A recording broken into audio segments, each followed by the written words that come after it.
지금 현 사태는 비상계엄의 이유로서 대통령은 지금 현 상황을 국가 비상사태로 확신하였습니다.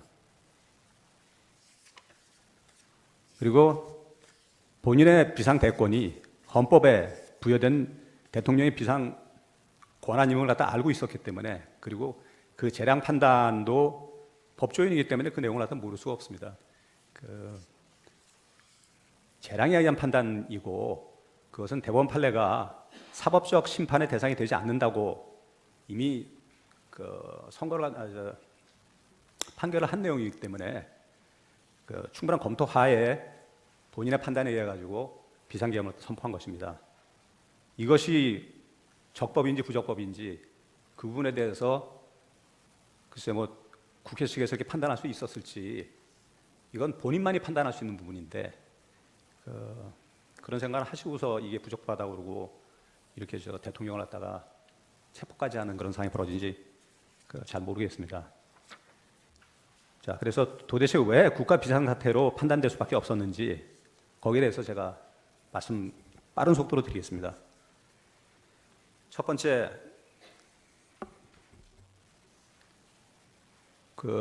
최대 국정분란 사태 상황인 부정선거.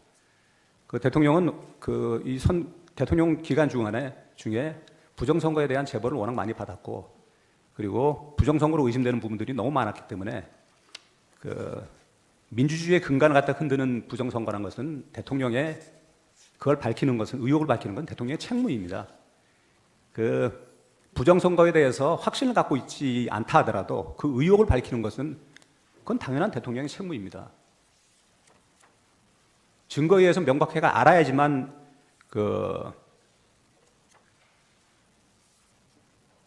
계엄을 선포하고 증거 확보에 나서는 것이 아니라, 국민들이 다 의혹을 갖고 있고 충분한 의혹의 이유가 있다고 생각되면 얼마든지 할 수 있는 것이 부정선거에 대한 증거 확보일 겁니다. 왜 이런 비상계엄을 통한 그냥 평화시의 부정선거 증거 확보에 나서지 못하고 비상계엄을 통해서만 할 수밖에 없었는지, 그 안타까운 상황을 갖다 제가 일단 설명을 하겠습니다. 작년 하반기 선거관리위원회를 비롯한 헌법기관들과 정부기관에 대해서 북한의 해킹 공격이 있었습니다. 그거는 국회 측 소수단도 다 알고 계실 겁니다. 국가정보원이 이를 발견해가지고 국가기관들 정보에 대해서 정보 유출과 전산 시스템 안전성을 점검하려고 했습니다. 모든 기관이 다 응하는데, 대통령이 작년 12월 12일 담화문까지 발표했는데도 불구하고 선관위에서만 헌법기관이라고 이거 거절했습니다. 완강히 거부해서 결국 못했습니다.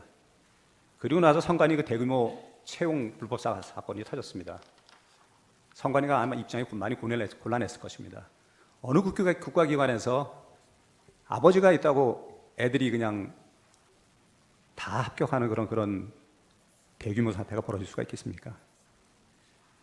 무소불위의 국가기관이라고 아니할 수 없습니다. 그래서 어쨌든 간에 대규모 불법 채용 사태 이후로 한 발 물러서 가지고 국정원의 점검을 받았습니다. 국정원이 점검한 상황에서는 이게 좀 상상 초월의 너무나도 부실하고 도대체 의혹투성이의 결과를 확보했습니다. 근데 그 이후에 서버 제출이나 기타 저희가 요청하는 그런 것들을 하나도 받아들이지 않았습니다. 본인들이 국정원에 의심사항이 있다는다면 당연히 거기에 응하는 것이, 그리고 국민들의 의혹에 대해서 지금 한두 해 벌어진 내용이 아니지 않습니까? 그러면 국민들의 국론 분열을 막기 위해서라도 국가기관인 헌법재판소는, 죄송합니다. 헌법재판소는, 선관위는 당연히 국민의혹 해소에 앞장서서 나섰어야 될 겁니다. 그러지 않은 것들이 결국 이런 불행까지 오게 된 것입니다. 자, 이제부터 저 부정선거 의심 정황들에 대해서 제가 말씀드리겠습니다. 선거 시스템 관리 부실과요. 국정원에서 확인한 기본적인 시스템 확인에 의해서도 첫째, 해킹 및 투개표의 전반적 조작 가능성이 발견됐습니다. 선관위 시스템이 외부망 침투 등의 공격에 취약하고 국내는 물론 중국, 북한의 해킹이 용이하고 투개표 데이터에 대한 전반적 조작 가능성이 농후했습니다. 뭐 아시겠지만 사전선거 선거가 도입된 이후로는 법원이 증거 확보가 불가능한 상태입니다. 몇 명이 투표했는지를 알 수가 없고, 그러니까 사후에 선거 무효 소송을 제기하는 것은 의미가 없는 상황이 됐습니다. 도대체 어떻게 이런 시스템이 나왔는지, 예전에 부재자 투표의 경우에는 몇 명이 투표를 했고 그 장부가 다 있었습니다. 그렇기 때문에 안 했다고 본인들한테 확인하면 확인이 됐습니다. 근데 지금은 누가 투표했는지, 몇 명이 투표했는지 알 수가 없습니다. 이런 시스템이 도대체 어떻게 존재할 수가 있습니까? 그러니 조금이라도 여기서 이익을 취하는 사람들은 서버에 들어가가지고 자기들이 투표했다고 허위 적어도 하고, 그 다음에 선거함에 뭐 많이 나옵니다. 영상 보면 많이 나오지만 이 자물쇠를 갖다가 꽂은 것처럼 돼 있는데 거기다가 이렇게 검은 종이를 갖다 하나 씌워가지고 나중에 보면 양쪽으로 다 빼게 돼 있습니다. 그러니까 열어가지고 얼마든지 집어넣을 수 있는 상황이 되어 있습니다. 왜 그런 엉성한 저걸 했을까요? 어느 철학자가 좀 목적 없는 사람의 행동은 없다고 했습니다. 어떤 목적이 없이 그렇게 했을까요? 선거관리 시스템 관리 부실 및 부정선거 의심 정황들 세 번째 말씀드리겠습니다. 두 번째 말씀드립니다. 사전 투표 수 부풀리기에 의한 선거 결과 조작 의혹. 이게 아까 조금 전에 말씀드렸듯이 부풀리기를 갖다 확인할 길도 없고 재판할 길도 없습니다. 유권자 등록 현황과 투표 여부를 관리하는 통합 선거인 명부 시스템 관리 부실. 사전 투표를 한 사람이 하지 않았다고 표시할 수도 있고, 했다고도 안 한 사람이 했다고도 표시할 수 있습니다. 유령 유권자가 나올 수 있습니다. 이 국민이 한 표 한 표 얼마나 소중한 표인데 이게 가능하다는 게 도대체 말이 되는 일입니까? 이거를 해명을 안 하고 우린 정당하다고만 얘기하는 게 선거관리위원회였습니다. 대통령이 분노 안 한다면은 오히려 대통령 자격이 없는 것이겠죠. 실제 사전투표용지와 QR코드가 같은 투표용지의 무단 인쇄 가능성. 사전투표용지에 찍은 도장 파일과 테스트용 출력 프로그램이 엄격하게 통제가 되지 않아가지고 무단 인쇄가 가능합니다. 뭐 이제 말도 안 된다는 표현은 제가 다 빼겠습니다. 사전투표소에 설치된 통치 장비에 인가받지 않은 외부 PC 연결이 가능. 뭐 이거는 뭐 기계 좀 아는 사람들 다 아시겠죠. 무단 침입, 외부에서 내부 선거망으로 무단 침입해서 투개표 데이터 조작이 가능합니다. 뭐 그 많은 중국 해커들이 놀고 있지는 않겠죠. 우리나라가 어느 편이 되면 좋은지 다 판단하고 있을 테니까요. 뭐 북한은 또 말할 것도 없고요. 물론 그 나라에 있는 사람들이만 했다는 것이 아니고 전 세계에 퍼져 있는 그 사람들이 당연히 여기에 접근해가지고 필요한 표를 만들어내겠죠.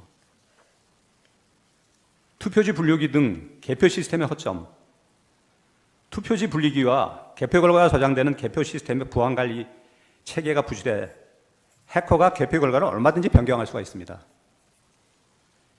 투표지 분류기의 부실관리, USB 등 외부 장비를 연결해서 해킹 프로그램을 설치할 수 있었고 심지어 무선통신 장비 연결도 가능해서 이를 통해 투표지 분류 결과를 바꿀 수 있음이 확인이 됐습니다. 전산 시스템 비밀번호 123455 이거 부정선거 부정하는 분들은 아마 그럴 수도 있지 뭐 이렇게 말씀하십니다. 근데 우연도 여러 번 겹치면은 이게 필연이 되지 않겠습니까? 전산 시스템 비밀번호 12345는 조악하기도 이를 데 없지만 전국 중앙정부하고 지방정부의 연결번호입니다. 중국 등에서 이걸 풀고 들어오라고 만든 것처럼 밖에 안 보이지 않습니다. 보안관리회사, 장비제조사. 선거는 아까도 말씀드렸지만 민주주의의 근간입니다. 저희 예산에 정말 어마어마한 부분을 갖다가 투입해서라도 국민의 그 귀중한 한 표를 갖다가 지켜내야 됩니다. 근데 국가 운명을 결정짓는 선거에 대한 시스템 보안관리회사가 아주 극소규모의 전문성이 매우 부족한 회사고, 장비제조사는 대북송금 800억 원 주체인 쌍방울입니다. 대북송금을 하는 회사가 그 계열사를 통해 가지고 이 장비제조를 했다는 것은 아까도 말씀드렸지만 우연히 겹치면 필연이라고 저희가 의심하지 않을 수 없는 상황입니다. 확증을 떠나서 대통령은 이 부분에 대해서 굉장히 의심을 품었습니다.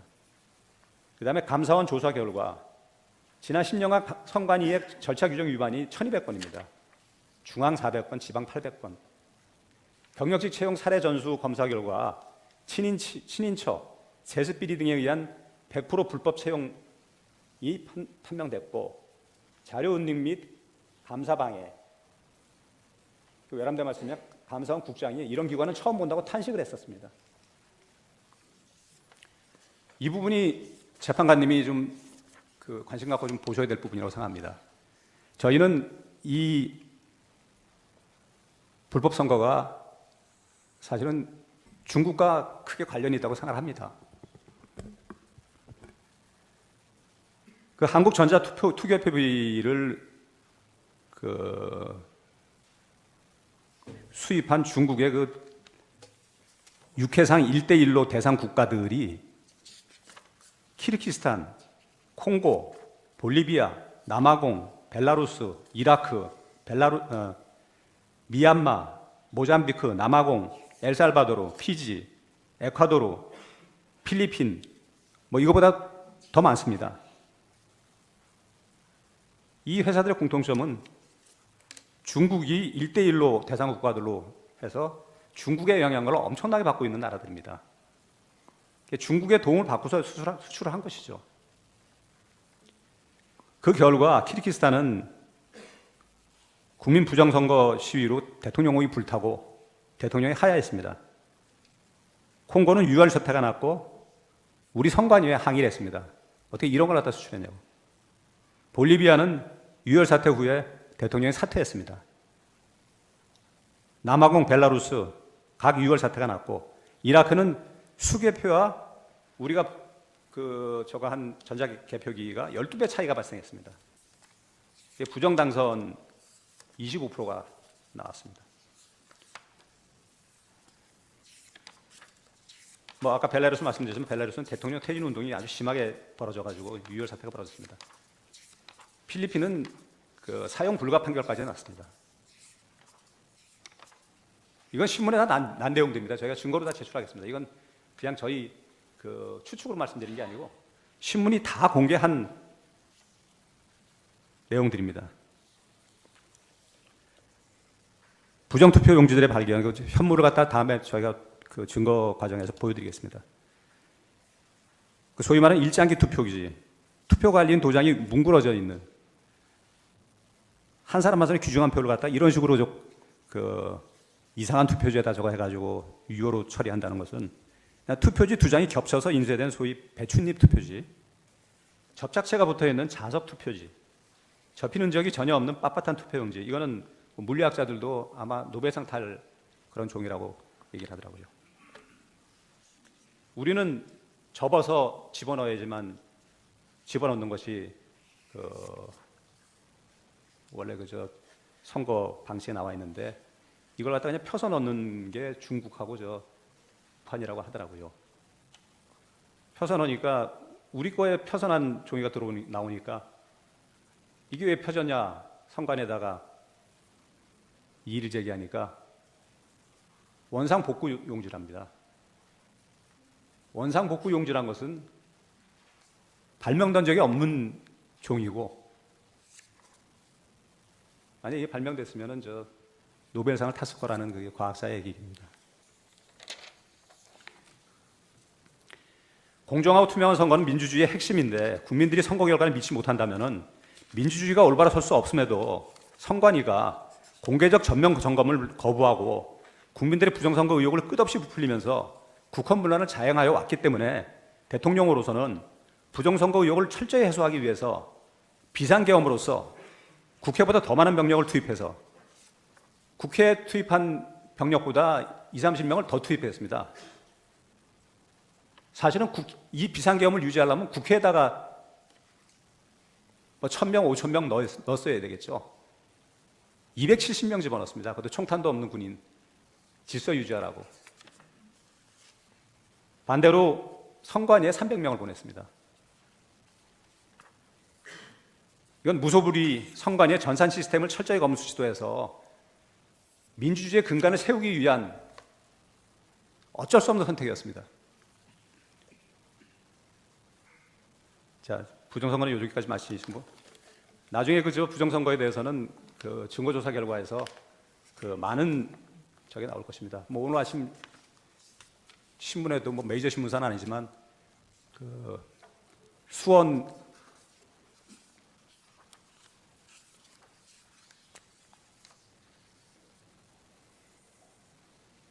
연수원에 있던 중국인들 90명이 그 미국 오키나와 미군 부대 시설 내에 가서 조사를 받았고 부정선거에 대해서 다 자백을 했다는 그런 뉴스가 나왔습니다. 그게 팩트이든 아니든 그런 정도의 의혹이 발생하고 있고 어차피 미국에서 그걸 갖다 조사했다면 이제 발표를 하겠죠. 그걸 밝히기 위한 비선계엄이 국한 문란이고 퇴직해야 될 사유라는 것은 극히 의문이 듭니다. 거대 야당의 국헌 문란 행위에 대해서 쭉 정리하고 끝내겠습니다.